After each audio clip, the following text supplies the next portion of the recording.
Hello, good evening, and welcome to Tough Talk, an initiative by the Barbados Development Council. This is our second episode. My name is Kobe Brooms, and today we are discussing men, masculinity, and mental health. Thank you so much for taking the time this evening to join us as we discuss this very important topic in the month of June, which is Men's Mental Health Awareness Month. I'm joined by some esteemed young gentlemen here in Barbados and also joining us from the UK. So I'm going to let them introduce themselves now. David, I'll start with you. Just tell us a little bit about yourself and your involvement in this space. Well, good evening, everyone. Thanks so much, Kobe, and thanks to the Barbados Youth Development Council for inviting me to this discussion. My name is David Johnson. I'm a 23-year-old medical student currently studying in the UK, and I am the founder and president of Let's Unpack It Co. You should see us on social media. We're empowering young people, Caribbean people, to explore mental health and to open up this discussion about all these issues. Yeah. All right, David. All right, Shamar. All right, I feel like you put me on the spot there, but I will do my best to follow David as best as I can. Good night to everyone who is on the call, those in the chat. I see someone saying good night already. Good night to you. I want to also take this time to thank the Barbados Youth Development Council, that is, for inviting me to speak on this esteemed panel along with the other guys who are here. My name is Shamar Linton, and I am a counseling psychologist, the managing director of Step by Step Counseling Inc., where we, let's say, see individuals who are having mental health challenges from all populations, based here in the Caribbean, in Barbados, but do work abroad, let's say, regionally and internationally. But here tonight, we're going to be focusing on men. The spotlight is on men. We need to speak more to men. So I'm really happy and excited to be here to add to the discourse we're going to have tonight. Okay, thank you so much. We're going to make apologies so far for Luke. He is run a bit behind time, but I'm sure that when he comes in, he'll jump straight into the discussion. So we will get this conversation kick-started right when we come back.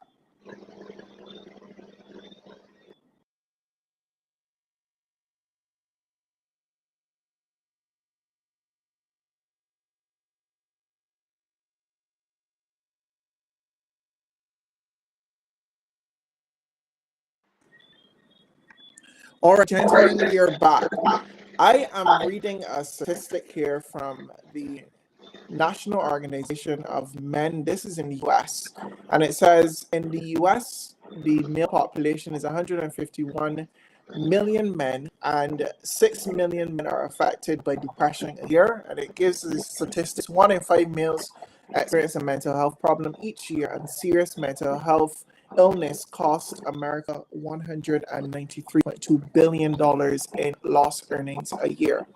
It also goes on to say 5 of the major mental health problems affecting men are depression, anxiety, bipolar disorder, psychosis, and schizophrenia, and eating disorders.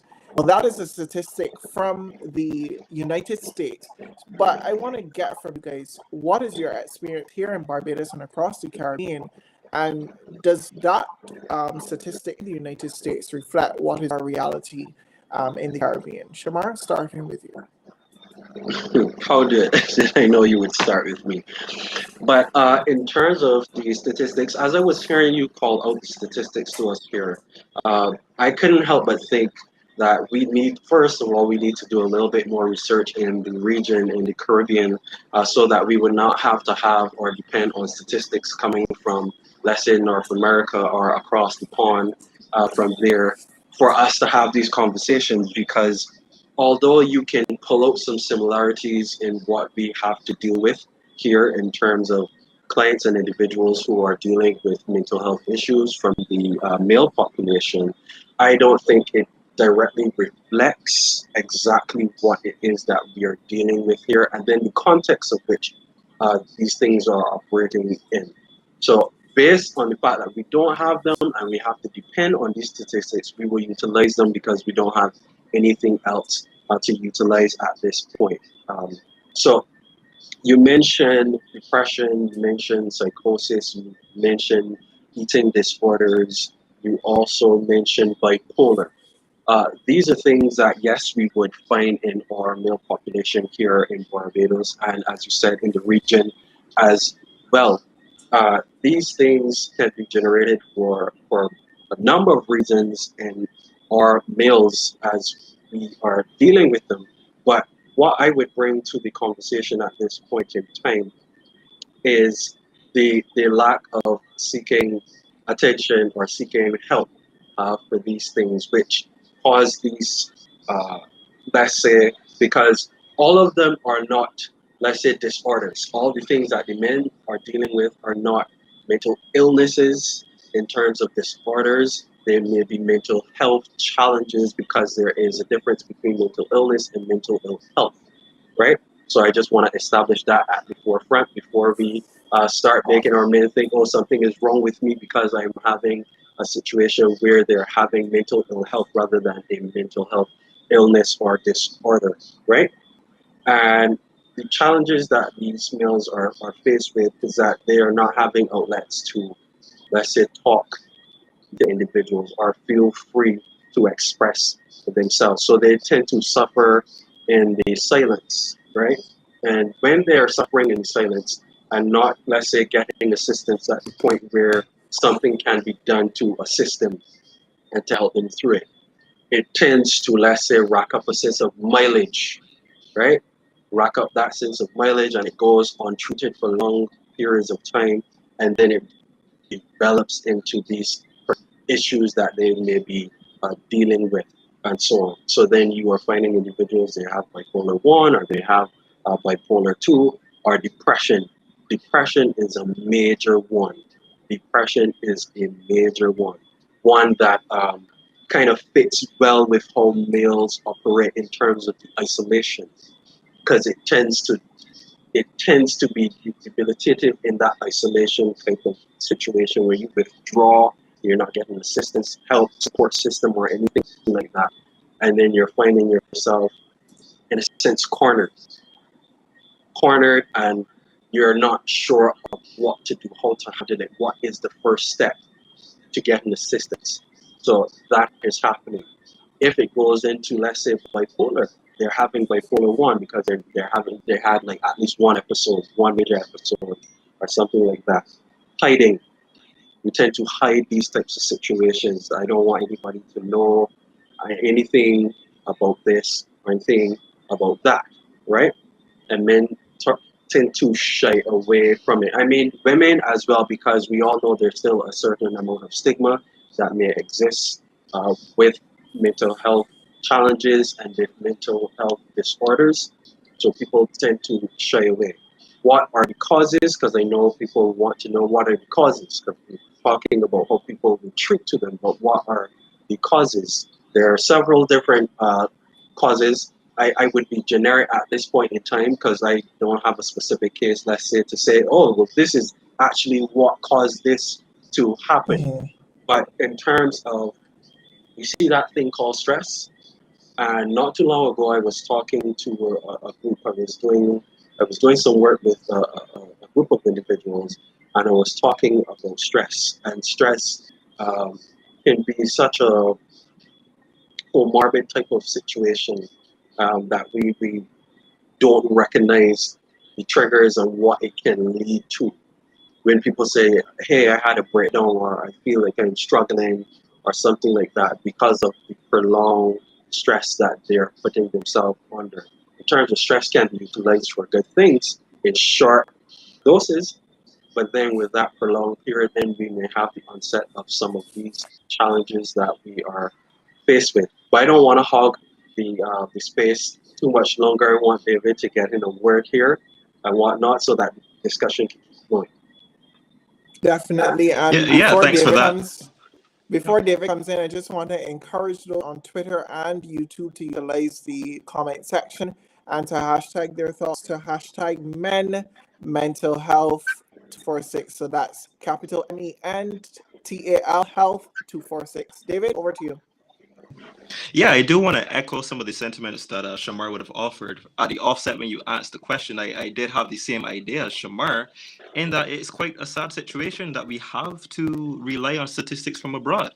I think if we're serious, especially as we start talks about mental health policy and these kind of things, an important element of that needs to be an increased attention paid on research, reporting, analysis, and these kind of things, so that when we start to have these kind of conversations, we're doing so with that in a frame of mind. I think Shamar did a great job in setting the foundation for the discussion. And I do want to tag along here to mention that mental health does exist on this spectrum, just as physical health does. On the extreme end, on one side, we have very, very good physical health, in the same way we have very good mental health. On the complete opposite end, we have poor mental health. And most people are oscillating in that middle region, maintaining their mental health. And so, as Shamar speaks, he speaks to the idea of stress, anxiety, depression, these kind of things, and that important distinction between mental health, mental illness. When we speak of mental health, we're talking about people's ability to cope with stress, to maintain healthy relationships, and to be productive citizens. And I think part of the reason why we haven't been having these conversations is because we don't have that level of understanding that mental health, everyone has it, is as normal as having height exists on a spectrum, mental health exists on a spectrum. And so what I think we need to talk more about is doing the things to prevent someone from from going from a place of maintaining mental health to deteriorating mental health to then developing a mental illness. And so if you ask me, there's certainly more that we can do to support not just men, but women, and holistically the family unit. I think as we talk about mental health, a lot of the challenges that come up are because men, for instance, don't feel as though they're being supported, or they feel as though they have to maintain this image of strength and utmost control.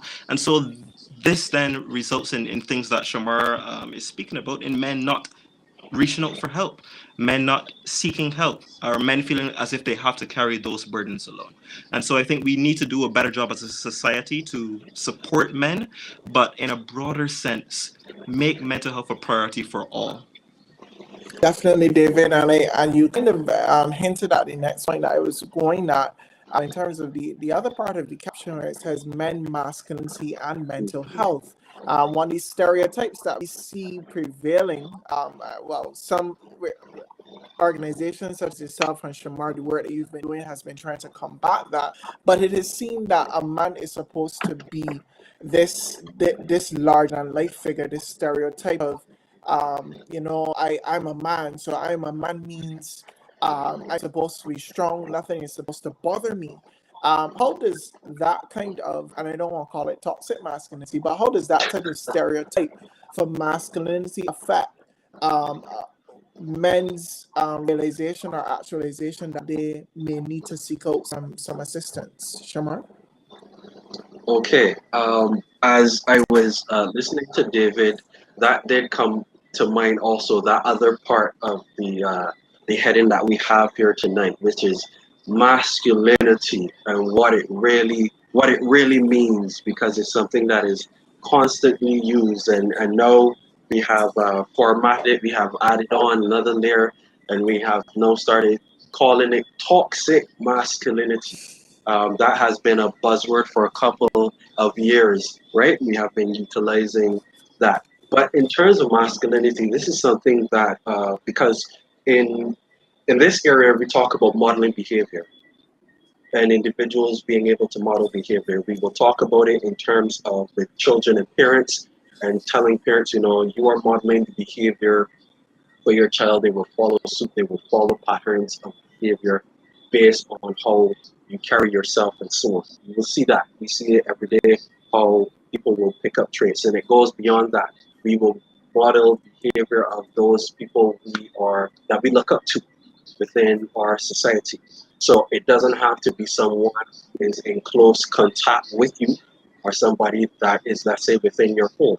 And I'm making that point to make this point: the modeling of behavior and the modeling of masculinity, and what that would mean for males and young males. So it doesn't have to be something that, let's say, per se, a male in your household is doing.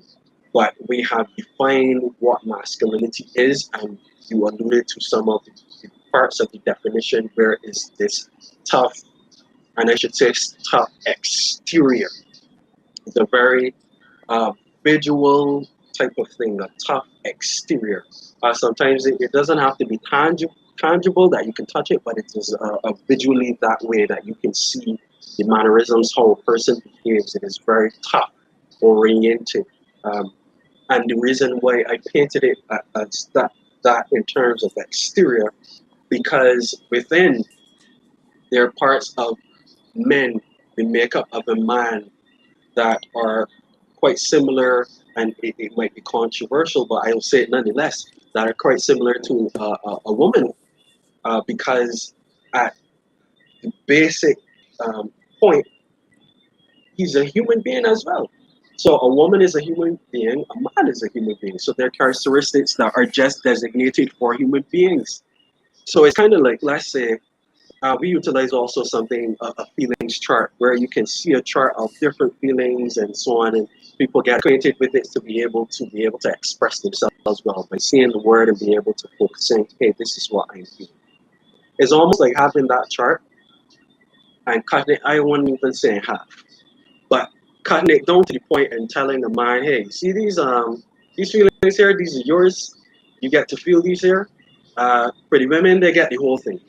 For a man, you get, let's say, maybe anger, anger, um, some happiness, but let me put down a reserve top externally. Let me be internally happy, maybe. Don't show it too much because it can't be too happy, right? Sadness, no, we can't express that. No, this is not for you. No, this is not for you. No, this is not for you, right?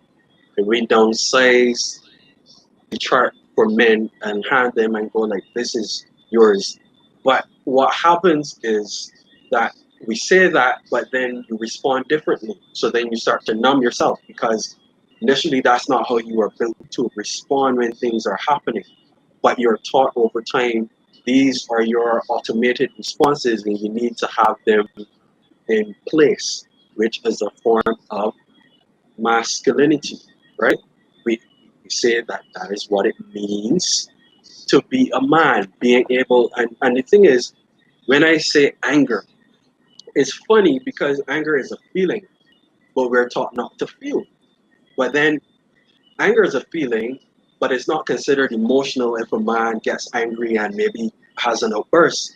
We will define it as he is angry, not you're quite emotional though, because that's him emoting in an outburst. So we try to move the goalposts around what masculinity is to suit the societal norms we have created, which limits, which also causes problems because of the limitations then that we have placed on men in terms of scope of being able to feel what they feel. Because if it is that I tell you this is the job I want you to do, and I take away half the tools that are necessary to do the job. Not sure how you're going to really get the job done. And that's what we have done with our males in the limited definition of what it means. And when I say limited, because it is much more than that to be masculine, right? But I have been addressing basically societal norms of what they consider to be masculinity. I will hand over now to David now to see if he can continue with that.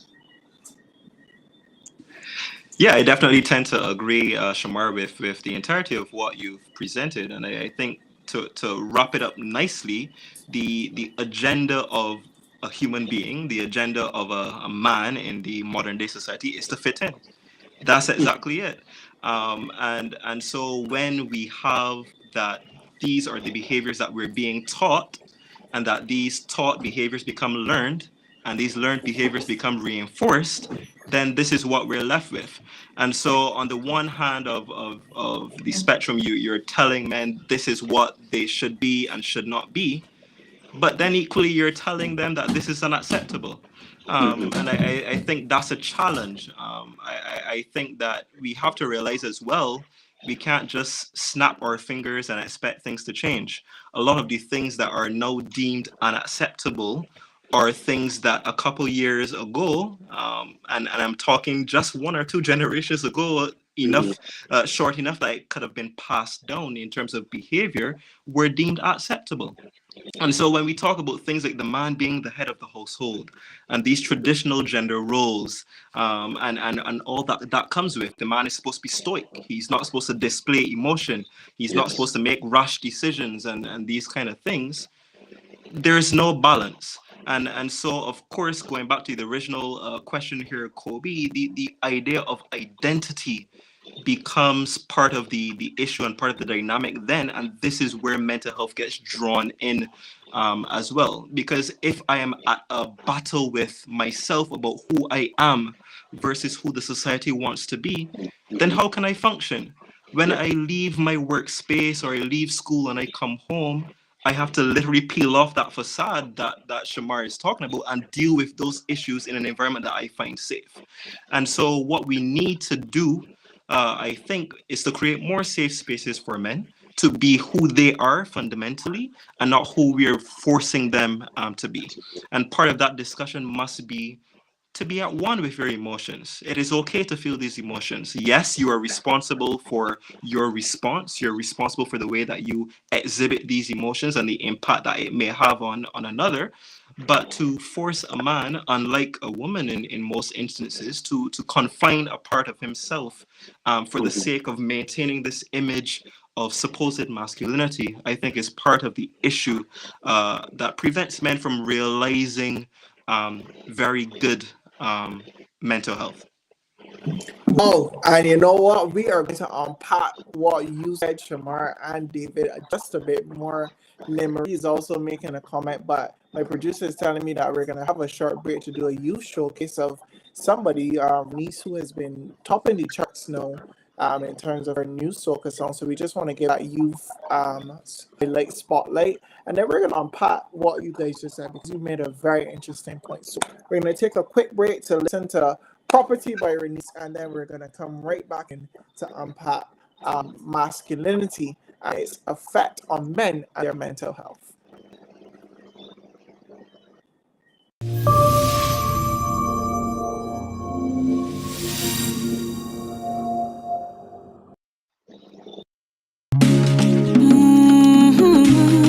Whoa, yeah, yeah. I went in this bed, all eyes on me when I walk my ways. Know this boy while wine his hands on my behind. Can you bring them up a bit? Cause I know how you like how I walk in it. I don't really mind, but your hands on my behind. And I know all the music does move you, cause it does move me the same way too, yeah. But I have a man who is not you. Don't mean to cause a scene, just hear what I say. Say, hands off my property. I know that you could hold me properly. Hands off my property. I know that you could hold me properly. Cause every time you hold me like that, I feel the wind and push it back. You make my temperature go up. Ooh,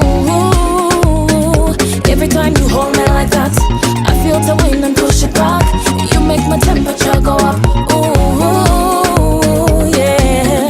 Don't get me wrong, we could wind to every song. Once you take your time, keep your hands by your side. Every time the music play, you getting carried away. Boy, just take your time, keep your hands by your side. Cause I know how the music does move you, cause it does move me the same way too, yeah. But I have a man who is not you. Don't mean to cause a scene, just hear what I say. Say, hands off my property.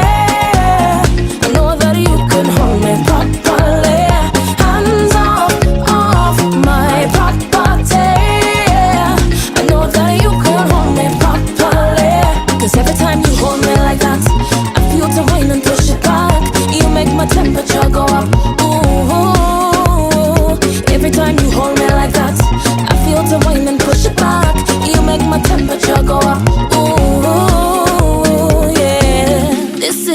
property, my property. This is my property. And I know honey music does move you. It does move me the same way too. Yeah, I have a man who is not you. Don't mean to cause a scene, just hear what I say. Say, hands off my property. I know that you could hold me properly. Hands off my property. I know that you could hold me properly. 'Cause every time you hold me like that, I feel the wind and push it back. You make my temperature go up. Ooh, every time you hold me like that, I feel the wind and push it back. You make my temperature go up. Ooh, yeah.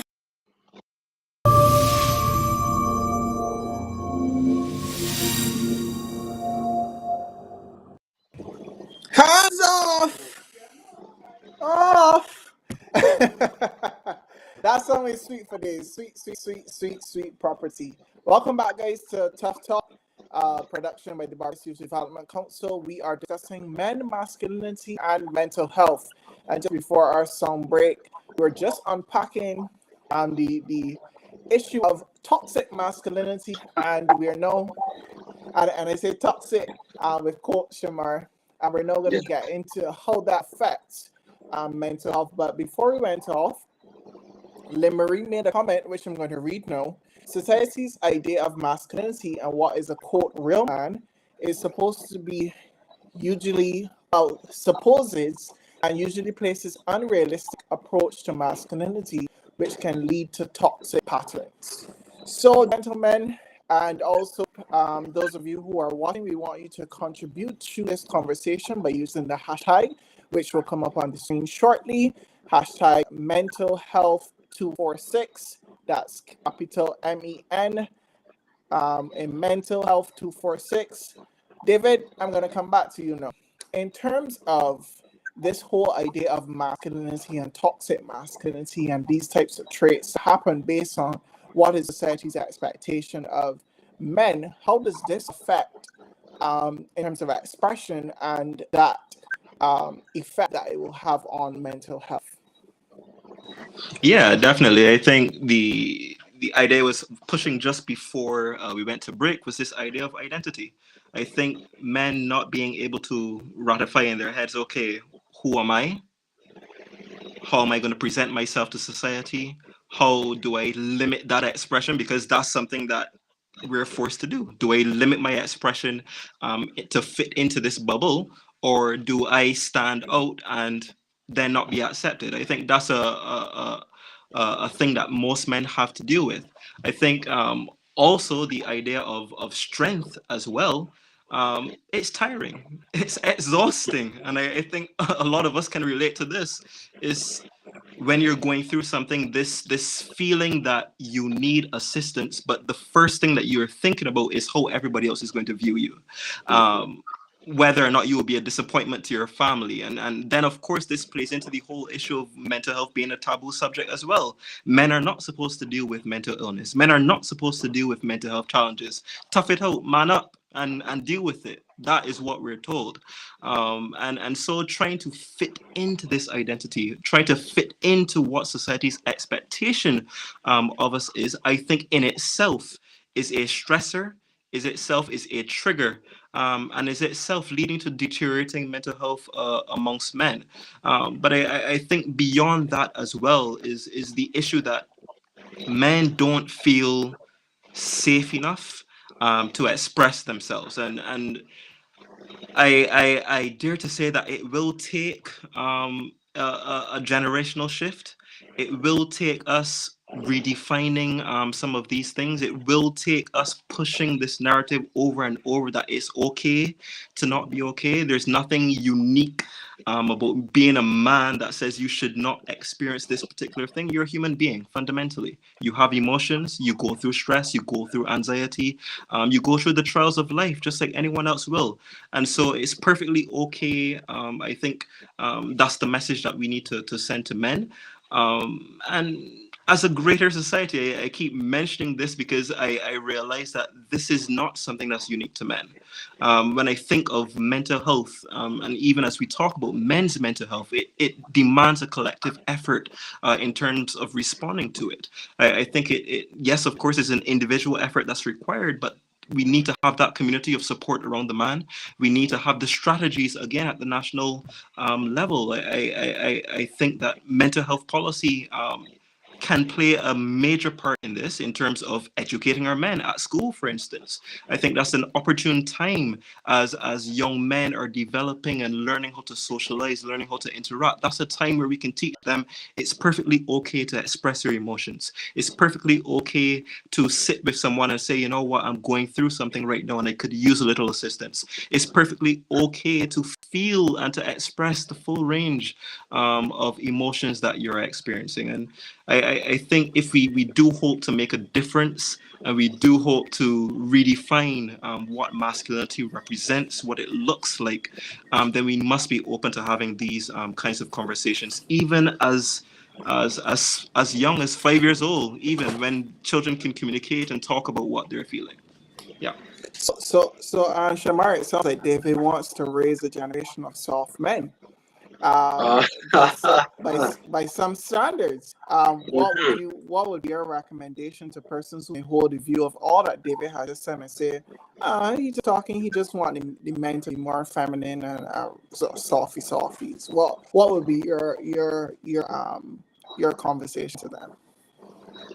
Well, then I think it would have to be a situation where it is me joining up with David because I echo his sentiments in terms of dealing with our men and making that change in the patterns that we have seen over the years. And you're correct in terms of the softness or talking about soft men or how people would refer to it.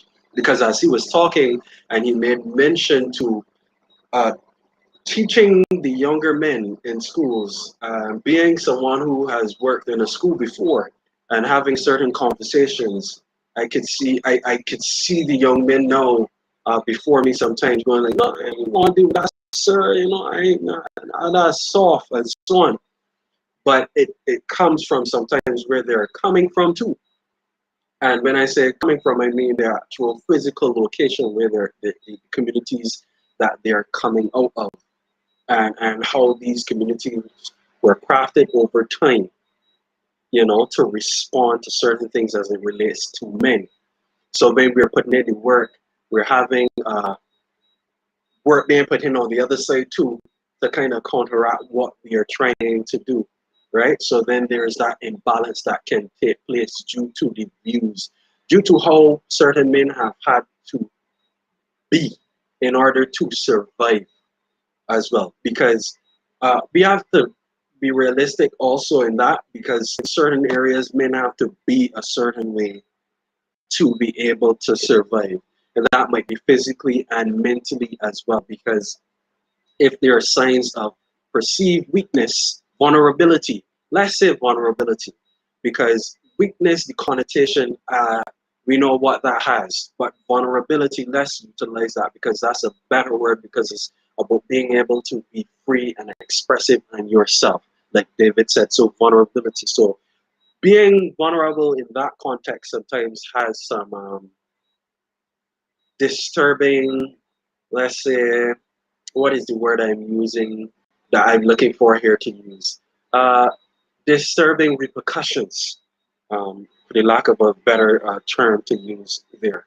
So then, in terms of getting into the mindsets of these men too, because they're modeling and teaching the younger guys, okay, what this means to be a man, what it had meant for me to be a man, because they're teaching from their perspective of what they had to go through in terms of what a man is. So, as David said, redefining what masculinity and being a man means, rather than the limits that we place, because it is limiting as males to have to present yourself, and tiring, as David had said too, to constantly present this. I don't know if any of you have seen memes because meme culture, we're young people, so we're into meme culture here. Let's be real. So there was one that I saw where there's a group of young men in a car, and one person is playing from their phone, and they're playing a certain set of music, and then they're the person who owns the car. But then when the others get out, they switch to set, let's say Mariah Carey or something, or Rihanna, I want you to make me feel like the only girl in the world, and they're blasting it and they're singing it at the top of their lungs. But they're not gonna play it in the car when their friends are in there because of perception. What are these guys going to think of me? So being comfortable to be you, so that you are able now to have a full scope of who you are, versus a limited scope, which means that you may pigeonhole yourself in terms of your development, because this has implications for development as well, not only mental health wise and mentally, but development in other areas, development in terms of people's careers and other parts of your life, being social, anything like that.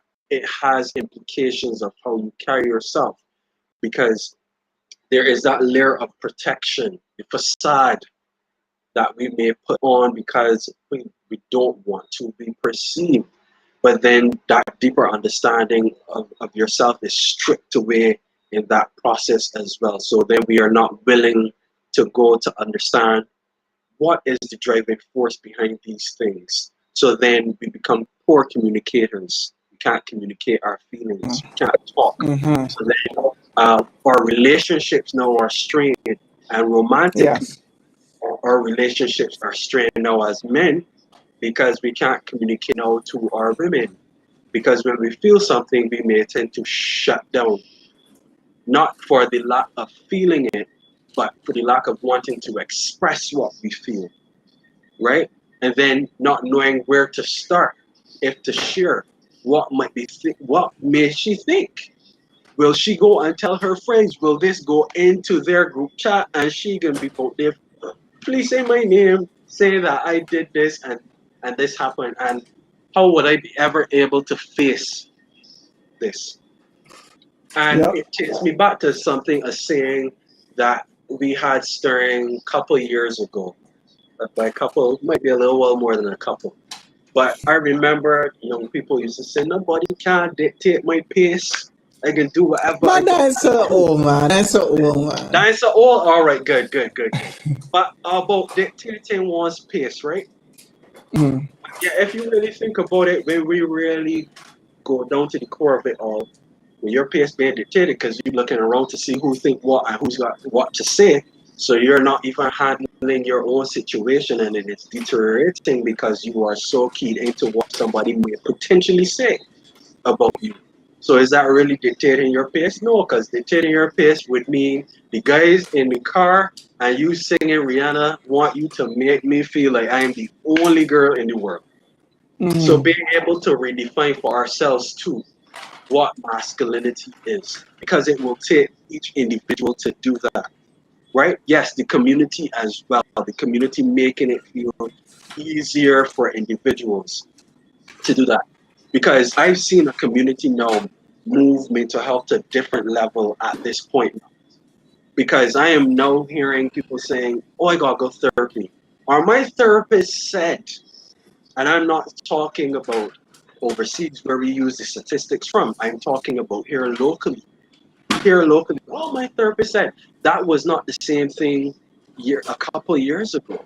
That would not be something that is shared, but we can see now what it means. Now other people are comfortable.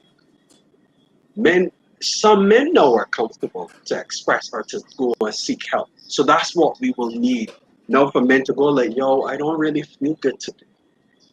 I'm feeling a bit sad, and I'm feeling sad because of, you know. And then more men saying, you know what, that's fine, that's okay, embracing it with that person to make them feel comfortable and you comfortable as well. Because with discomfort comes frustration, comes a whole lot of other things, right? So we want to move the needle in that particular direction, so that we could have a couple more male backup singers for Rihanna when she comes to perform.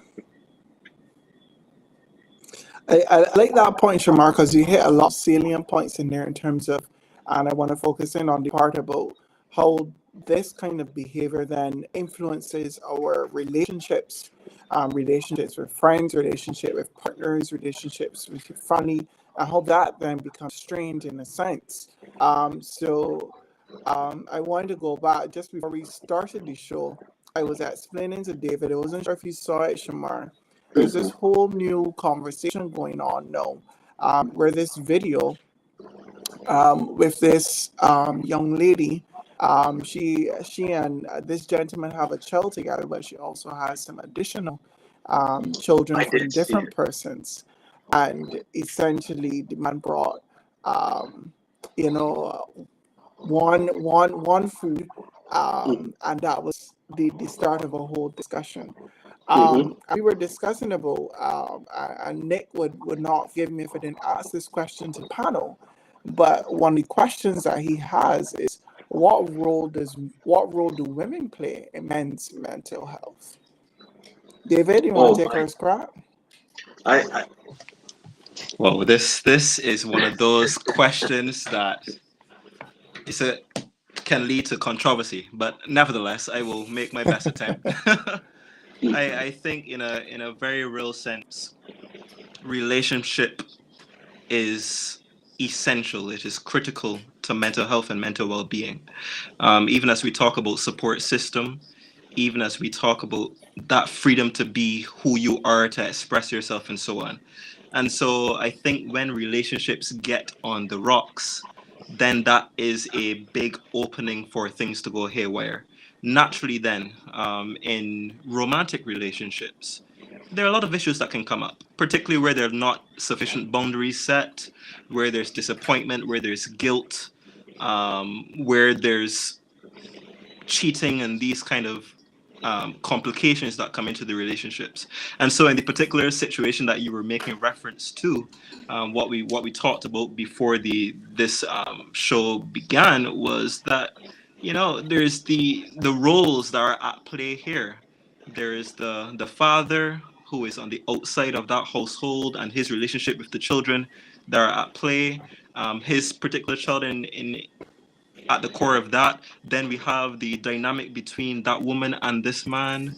And traditionally speaking, we know the experience of the good for nothing child father, the good for nothing child mother, and these kind of terminologies that we use that complicate Caribbean family units. And so when we have these kind of outlooks, then we can see where some of this issue comes to a head.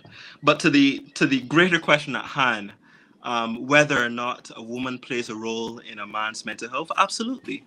I think as we look at health as an entire construct, we know, for instance, that a man is probably not going to go and get his prostate examined unless a woman badgers him to do it. have mercy. Some men are not likely to go and even go to a doctor for a routine health checkup unless their partner tells them to do so. And so I think, in a sense, overwhelmingly, men do take the lead from women. And so when there's a challenge there, then mental health becomes the casualty in that situation. I do think that we need to work better or work more at the relationship between men and women in the Caribbean. And this is where the ideas of toxic masculinity really stem. This idea of aggression, the idea of abuse and domestic violence, and these kind of things are introduced into our relationships. We need to do a better job at addressing that. And I think if we get to the core of it, is what Shamar is talking about: healthy communication. In a very certain way, we are not allowed, or we're not taught how to express our emotions. We're not taught how to communicate. And of course, that becomes a hindrance to relationships. How can you establish boundaries if you can't communicate? How can you work through conflict if you cannot communicate? How can you build up trust if you cannot communicate? So I think, in a very real way, it's not so much whether a question or not so much a question of whether women have an impact on men's mental health, but what are we going to do about establishing and that sense of good communication and connection between men and women? Because certainly it goes both ways, in terms of mental health, in terms of stress, anxiety, and the complications that come up in relationships. I hope that I answered that in the most general way, so I can't be accused of controversy, but still getting at the point there. Definitely. All Shamar, right. you want to put your 2 cents to it? I will add my 2 cents to that, although we don't distribute those anymore. But I will add my 5 cents then, maybe. Um, what I would say, yes, contributes. But what I will say before I go any further, they're not responsible for men's mental health. For anybody misconstrues anything that is said here, they're not responsible for men's mental health. That responsibility is a very individualistic type of responsibility on both ends. Women are responsible for theirs, men are responsible for theirs. Not that you don't utilize a community, but say, for instance, if someone is over the age of 18 and they're not mandated by the court, they don't have to come and see somebody like me because it is free will that determines that. So if an individual, let's say a man, being that we're focusing on men, has a mental health challenge, it is on him to deal with it. Yes, it will contribute in terms of relationships, can contribute to people's mental health and where it is at. But like David said, also, people are responsible to how they respond to things. So that being the case, men are responsible for how they may respond to challenges that may arise within relationships. Because I know that there may be some men like, yeah, you know, did she fall or something? No, we have to be more responsible for those types of things. So when she's saying you don't communicate well, rather than rejecting it, actually chewing on it, listening, and seeing, hey, what is she actually talking about versus dismissing it? You know, because sometimes there's a dismissal that takes place. It might be overt or covert in terms of the dismissal. Overt in shutting down, over as you talking foolishness, right? So being able to be responsible because it is necessary based on all the other things that we would have stated prior to that particular question coming up and so on. But it is a very vital question because the repercussions of, let's say, the poor communication within relationships reverberate. And it is an endless web of things that are happening here. Because let's say, for instance, the scenario that you brought up was one which involved children. So they are affected by it as well. So if we are not taking on our responsibilities as men to deal with what we have to deal with, the vision that David and myself and I believe you would have for men and the progress of male mental health may be in the region, may be here in Barbados, may be globally, will not be achieved because that responsibility has not been taken on by the individuals who are here now. We need it now, not tomorrow. We need it now. So to answer your question, yes, it is something that contributes, but to reiterate, my main point with that is that men are responsible for their mental health. Okay, thank you so much for that answer. And I see we're now joined by Ambassador Lascaris. He's on the call now. Thank you so much, sir, for gracing us with your presence. Just to recap, we were having our conversation about men, masculinity, and mental health. And we discussed a couple of things over the course of the program. We're actually in the closing stages now, but the two gentlemen, David and Shamar, raised a very salient point that I would want you to weigh in on. In terms of, we talked about communication, we talked about whose responsibility it is to look after mental health. But the question I want to put to you, Luke, is in terms of what can the community do to help men, to give them that extra push to take better care of their mental health? Because we talked about the society's stereotype or view of what real men should look like or what they should do. What, in terms of solution, looking forward now, what would a best case scenario of a society assisting men in that right direction look like? Well, like a good night. Thank you for having me on the show. In terms of the best case scenario for what mental health for men should look like, especially at this modern stage, is that we need to move away from these traditional ideas of what masculinity is, because there's some very narrow limits, and a lot of men are just don't match up, and they become increasingly narrow as we go on, and it just is unrealistic for men to live up to them. In terms of, you have to be like this stallion, you gotta be bringing home this money, you gotta be able to go in the club and pop balls, you gotta be the best dressed, you always gotta look fly, you gotta be everything, and it's constantly weighing in on things that men are supposed to be. You gotta know how to fix cars, you gotta be drinking beer, you gotta drink rum, you gotta do this, you gotta do that. It's just simply unrealistic, and I think that we need to, as men, as a community, we need to unpack these ideas and start to move away from these ideas and redefine what modern masculinity is and what modern men should be and what they should look like, away from these, again, very, very traditional ideas that just simply don't serve us and that a lot of men just fall by the wayside with. And it's just not fair to men, and it puts a lot of weight, it puts a lot of strain on them, unnecessary strain that is on top of the everyday strain of life. And a lot of men just get crushed by it, and we see a lot of men who feel like they just can't match up, or they don't have a foot in the race, and that they feel left behind and they fall behind, and they turn to all kind of vices. It has all kinds of negative effects. They have negative effects on their mental health.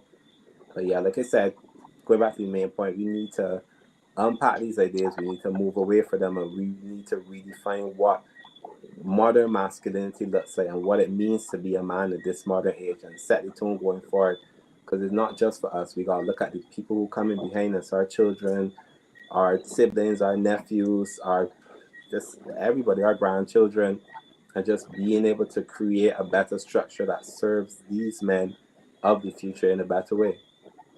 All right, Luke and Shamar, I'm going to come over to you because Luke hit on one of your buzzwords in terms of modern masculinity. I know we talked about toxic masculinity earlier. What would that modern masculinity look like to you, Shamar?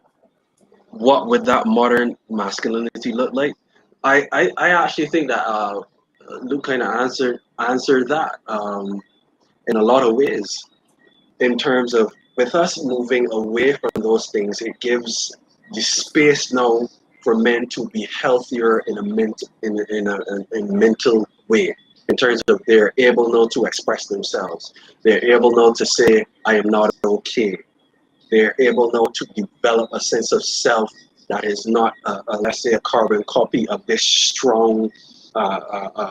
When I say strong, you oftentimes when we say strong, we put ourselves like that, we buck up, right?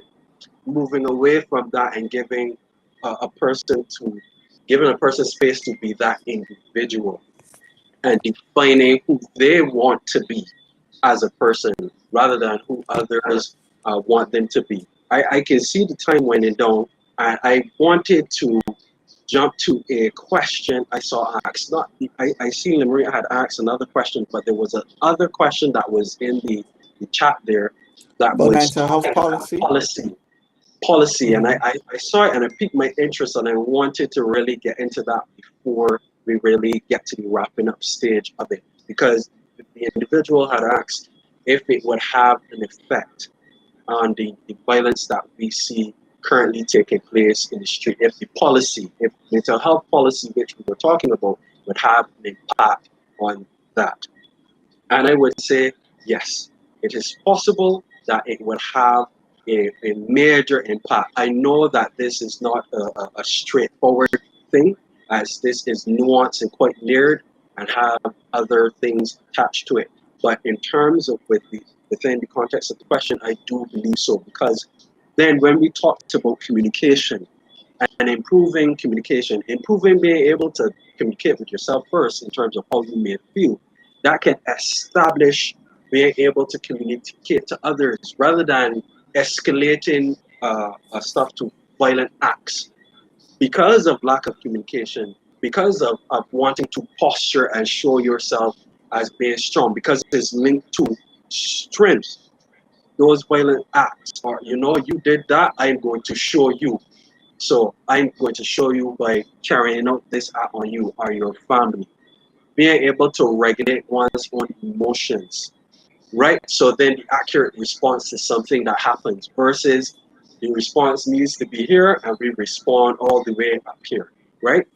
So it helps in those ways for guys to be able to talk things amongst them about how they feel and not feel like they're ostracized. And ego and pride work on and work through, because a lot of ego and pride is what pushes men to do some of the things that we see them doing. So the ability now to feel free, that I don't have to, because there's some instances where some of these men, they don't want to even do it. They don't even want to do it, but they feel, you know what, if I don't do this, boy, then this person is going to Pressure. think this, or the people around me are going to think this.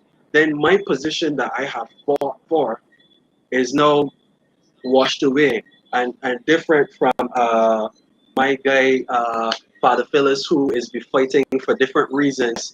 That's not what they're fighting for. They want to maintain their position, so therefore I have to carry out these things. So mental health policies, where we are open up spaces, where we open up spaces for men to go, and safe spaces. I have seen something like in terms of being pushed to the, in terms of being normalized.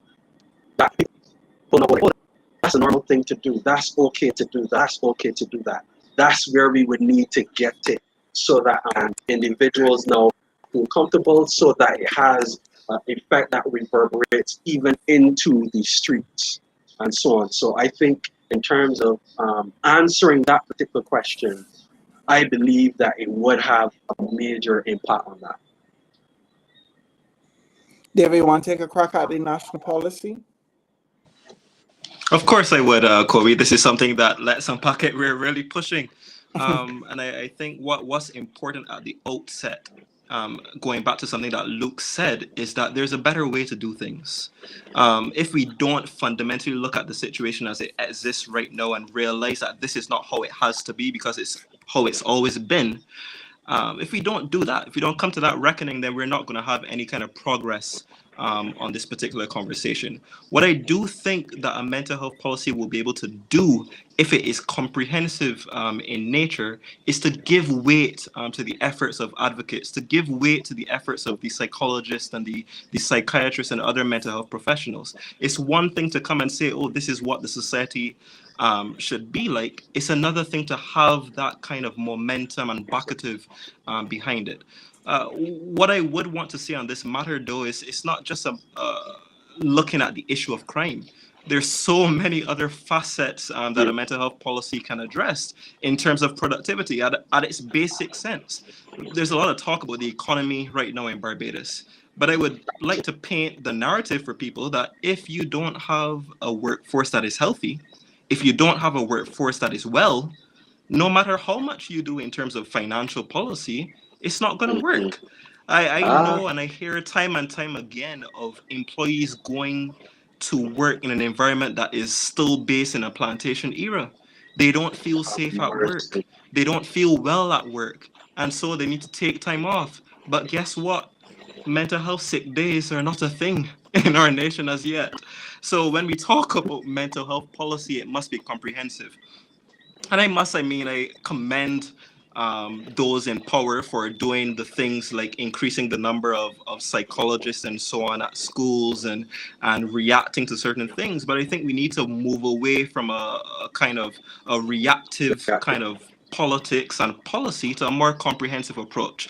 And so what I would want is to have young people invited to the table, have all the stakeholders invited to the table and add to this policy such that our policy is approached probably in more than 3 tiers. Number one being a level of education and awareness.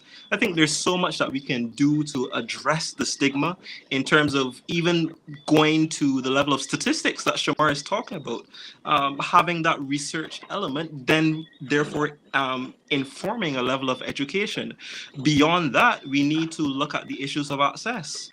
The reality is that mental health is a luxury for people, for some people. When we look at a single mother who has 4 children to provide for, she has to make a choice between whether to go to therapy or to put food on the table. That should not be a situation that mothers or fathers or anyone should find themselves in. So we really need to look at the issues of insurance, for instance, not covering mental health, and therapy and so on, and making it more accessible in that sense. These are but a few of the tenets that I would like to see a mental health policy take root in, and not just to be this kind of reactionary kind of thing. Not just that, in the wake of a death by suicide, that we talk about the matter for 2 days and then we go back and act like everything is normal. So yes, the answer is yes. Mental health policy can have a level of impact, and I think that we need to do more to make it a reality and not stop throwing promises and stop throwing mud at a wall and hoping it to stick. You can't just respond by putting 10 more psychologists at a school. We need more guidance counselors. We need more therapists. We need more mental health professionals. We need to incentivize people to go into that line of work, but also we need it in a comprehensive sense. So, yeah, the simple answer here, Kobe, though, is yes, there's an impact that can happen.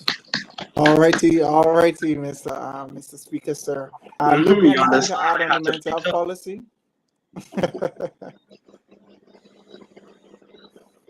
Anything to add, Luke, on the mental health policy?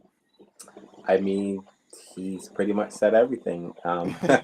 There's nothing really more for me to say. I agree completely with all that he's saying. We need to create more places for more incentivize people to go into mental health jobs. Just normalize it across the entire board that this is something that you should be interested in. This is not some esoteric type concept that is trotted out by new age people, a lot of feelerisms. This is actually something that is real and that exists and that affects all of us and that everybody can benefit from and that the society can benefit from. And it's a direction that we need to go into as a society because it is for the better health of the entire society. Everybody benefits from something like this. So I'll just basically say that to underscore his point. Definitely. And the last point I want you gentlemen to weigh on in before we go to a break for some youth announcements, and then have our wrap up, is this concept of safe space. When we say safe spaces, I think somebody did mention that, Chelsea, earlier, our men also need safe spaces. What does a safe space look like for men, and what is the importance of having a safe space? As we may be saying so as persons who are, entwined or, have an intimate knowledge of these things, but for those persons who may not know, what does a safe space look like? Shamar? Okay, so safe space doesn't have to equate to just the physical space. When we say safe spaces, it's safe space for the expression, safe space for guys to develop in that way, to be at ease with themselves and to be at ease with releasing the tension that they have. So a space where you don't feel criticized, ostracized, marginalized because of what you are dealing with as a man, challenges that you are going through as it relates to your mental health. And that's what I believe at its core, what a safe space would really mean. In terms of what it may look like physically, it could look like a different, look differently or whatever, depends on what you want to do in that space. But in terms of the not so tangible, it is more so for men to just feel relaxed. You don't want to feel stressed when you're in that space. You don't want to feel like you're second guessing, should I say this or should I not say this? Where you start to look left and when you start to look right and go like, nah, these fellas in here look like they may look like they want to hear this here. that is exactly what we need. We want guys to be able to sit and be like, you know what, raise my hand. You know, like I know many of us would have seen at some point in time how there's a setup for AA meetings. It's similar to AA meetings, but the purpose is not for substances. It's more so for men to be expressive, for them to deal with the challenges that they may have. So definitely more creative outputs or creative ways that men can use. So whether it's talking it out with the fellas or picking up an extracurricular activity or something, Mhm. to be able to have that safe space. So safe space may not be, as you say, an AA room, but safe space may be playing football or video games or those different types of things, if I'm understanding correctly. Yes. Okay, fantastic. We're having a conversation about men, masculinity, and mental health on the YBC's Tough Talk. We're going to take a break for some youth announcements, and then we're going to have our esteemed panel of gentlemen give their final thoughts as we wrap up this episode.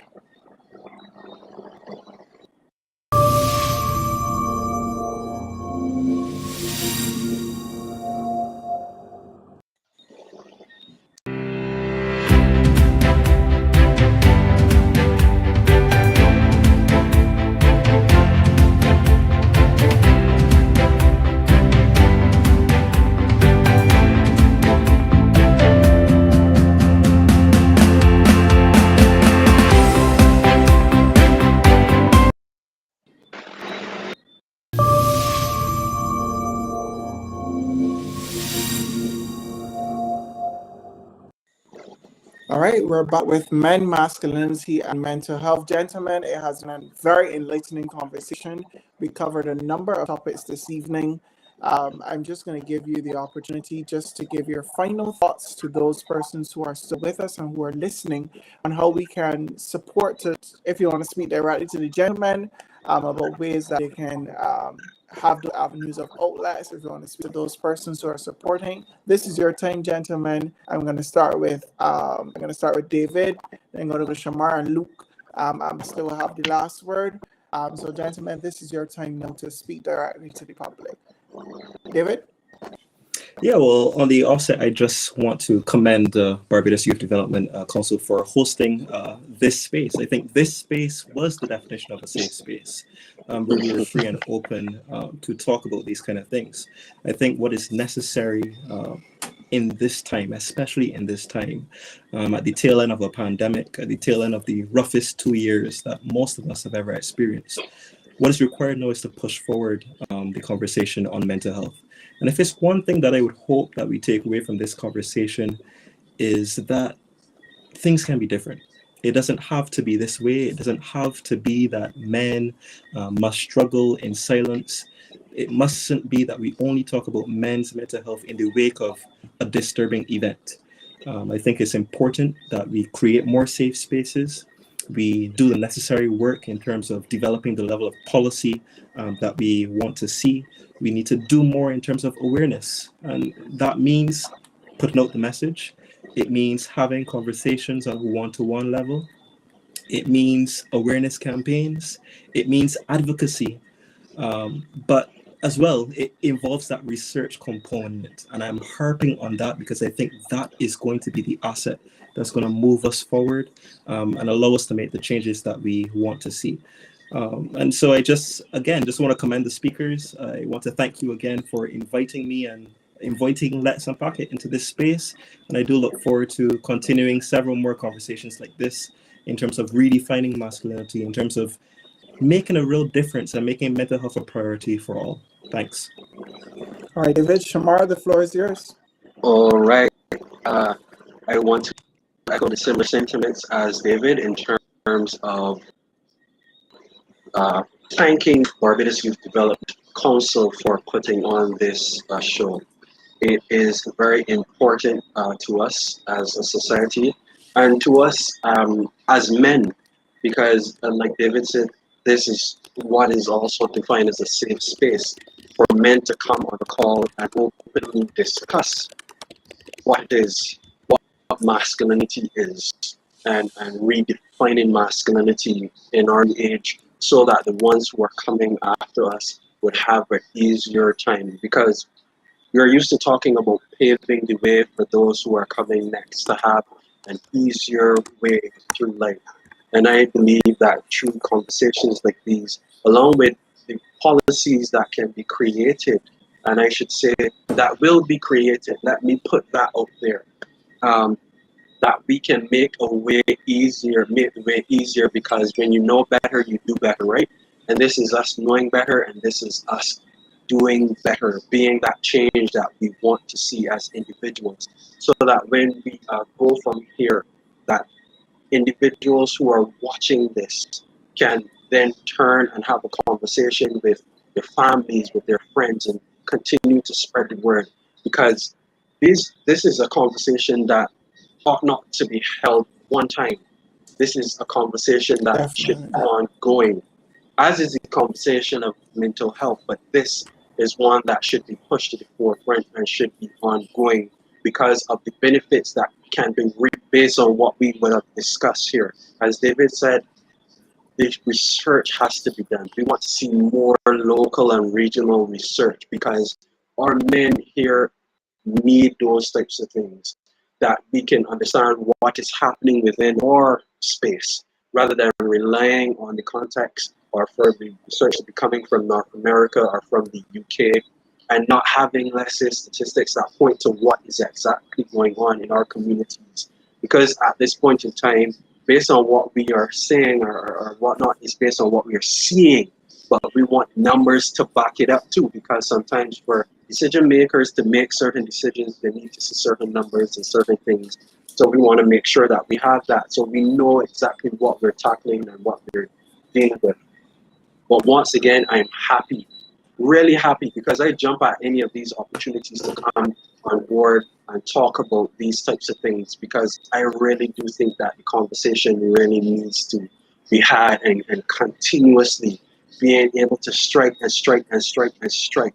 Because without us doing it, then the wheel does not turn. Then people might not hear. Because what I've noticed in my line of work, you never know who is going to listen to what you had to say at some point in time, who is going to click at some point in time. You don't know what people there are how many homes. I mean, the prime minister would have told us, but I forgot the statistics and numbers. But you don't know who is going to be in their homes tomorrow or later on or whatever, and they press play because this is a recording, and some at some point in time they can hear this and be inspired to add their voice in the conversation in some form or shape or form and whatnot. So again, thank you very much. Thank you to all the other panelists, because again, it's like from different perspectives as well. So thank you very much for having me here, and I hope that at some point in time we will have this discussion again and add to it, and maybe see some fresh faces that I could be on the opposite end, watching, tuning in, and listening to what somebody else has to say on this topic. Thank you very much, Shamar. And to bring it all to a close, we have Ambassador Luke. All right, Ambassador, bring it home for us. Yes, I just want to echo my fellow panelists and thank the Barbados Youth Development Council for inviting us here, for having this show, for having this platform, for being able to have these difficult conversations that most people usually shy away from. And I want to also emphasize, I want to echo what my fellow panelists have said.